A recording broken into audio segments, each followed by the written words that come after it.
दोस्तों, मैं अभी आपका स्वागत करता हूँ आपके अपने चैनल टीच वर्ल्ड में।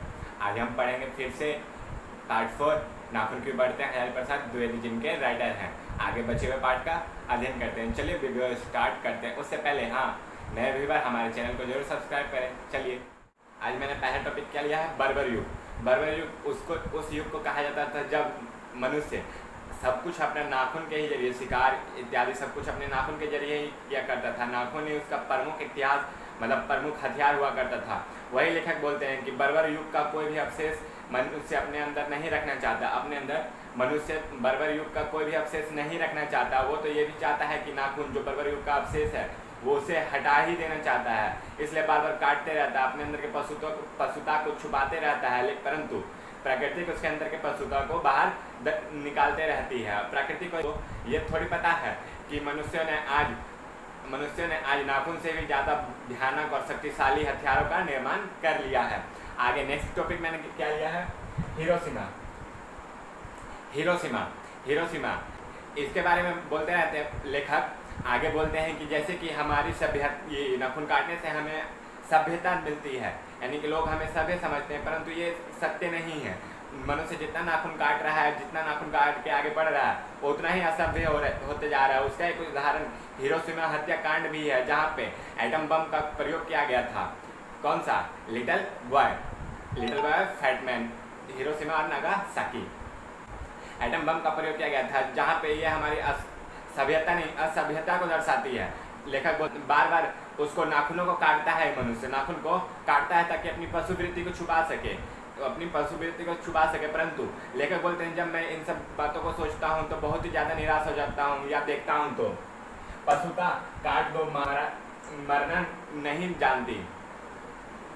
यही बोलते हैं लेखक कि पशुवृत्ति को छुपाता है, परंतु प्रकृति को उसके अंदर की पशुता को बार बार निकाल देती है। वो मनुष्य बार बार उसे काट देता है, लेकिन वह मरना नहीं जानती। वो बार बार पुनः नाखून बाहर आ जाता है, पुनः नाखून आ जाता है, पुनः नाखून जन्म जाता है, पुनः नाखून जन्म ले लेती है।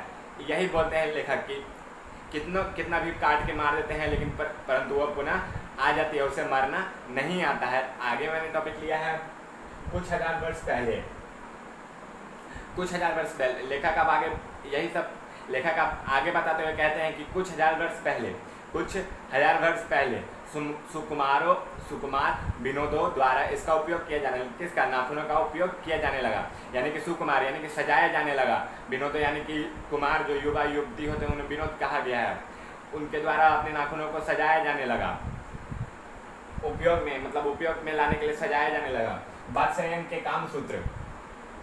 बादशाह एक लेखक हैं, आगे बादशाह आपको उनके हिरोशिमा नामक एक पढ़ने को भी मिलेगा आगे काव्य खंड में। बादशाह के कामसूत्र से लेखक बोलते हैं हमें ये पता चला कि 2000 वर्ष पूर्व, कितने हजार वर्ष पूर्व? 2000 वर्ष पूर्व भारतवासी जन्म से संवारता था। 2000 वर्ष पूर्व भारतवासी जन्म से संवारता था। जन्म का अर्थ यहाँ जन्म है। जन्म से संवारता था किसको? अपने नाखूनों को अलग अलग प्रकार की आकृति प्रदान करता था। जैसे कि अगला टॉपिक मैंने वही बताया है, काटने वाली कला। लेखक बोलते हैं कि भारतवासी जन्म से ही अपने नाखूनों को सुधारता था। उनके पास अनेक प्रकार की काटने की कलाएं थी, जैसे त्रिभुजाकार, वर्तुलाकार, दंताकार, चंद्रमाकार आदि विविध आकृतियां थी, जिसमें नाखूनों को वह काटता था तथा मोम और अलकतरा लगाकर उसे घिस कर चमकाता था और हल्का लाल कलर प्रदान करता था। सित्था का अलकत्ता यानी कि मोम और अलकतरा लगाकर लाल और चिकना बनाता था। यही फिर वो बोलते हैं कि उस समय विलास करने वाले नागरिक यानी कि उस समय रहने वाले नागरिक ऐसा क्या करते थे, परंतु सभी इस प्रकार नहीं क्या करते थे। गोंड देश के निवासी बड़े बड़े नाखूनों को पसंद क्या करते थे। उस समय एक अलग राज्य हुआ करता था, अलग देश हुआ करता था, गोंड देश। वहाँ पे यानी कि आज का उत्तर भारत, गोंड देश के निवासी बड़े बड़े नाखूनों को पसंद किया करते थे। वही बोलते हैं दक्षिणीयता छोटे छोटे नाखूनों को पसंद किया करते थे। यानी एक प्रकार के अपनी रुचि के अनुसार नाखून रखा करते थे। काल और समय दोनों ही अपने रुचि के अनुसार चलते हैं। उसी प्रकार ये सब अपने रुचि अनुसार नाखूनों को बढ़ाया करते थे और रखा करते थे। आखिरी टॉपिक लिया है मैंने, भुला नहीं सकते हैं, क्योंकि भारत में अधोगमनी वृत्ति नीचे खींचने वाली वस्तुओं, भारत मनोचित यह बात वस्तुओं को मनोचित बताया गया है, मनोचित बताया गया है, उनका सम्मान बहुत ऊपर रखा गया है। यह बात भुलाया नहीं जा सकता है। लेखक ये बोलते हैं यानी कि जो नाखूनों का है उसको काटना, ये सब दर्शाना सभ्य माना गया है। इसको भारत में सर्वप्रथम मतलब ऊंचा दर्जा दिया गया है। जैसे किसी भी प्रेयर में देखिएगा आप, स्कूल के या चाहे कहीं पे भी हो, वहाँ पे आपको नाखून काटने के लिए अवश्य बोला जाएगा, नाखून काट के, बाल काट के, सब प्रिपेयर रहने के लिए बोला जाता है।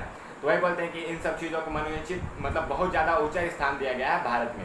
अब आगे पार्ट की जानकारी के लिए नेक्स्ट वीडियो पे हमारे जरूर देखें। प्लीज़ हमारे चैनल को सब्सक्राइब करें। और हाँ, पार्ट 3 का आपको नोट्स चाहिए तो हमारे टेलीग्राम आईडी टीच वर्ल्ड पे विजिट करें, इंस्टाग्राम आईडी टीच वर्ल्ड और फेसबुक पेज टीच वर्ल्ड पे भी जरूर जाके फॉलो और लाइक करें। Thank you.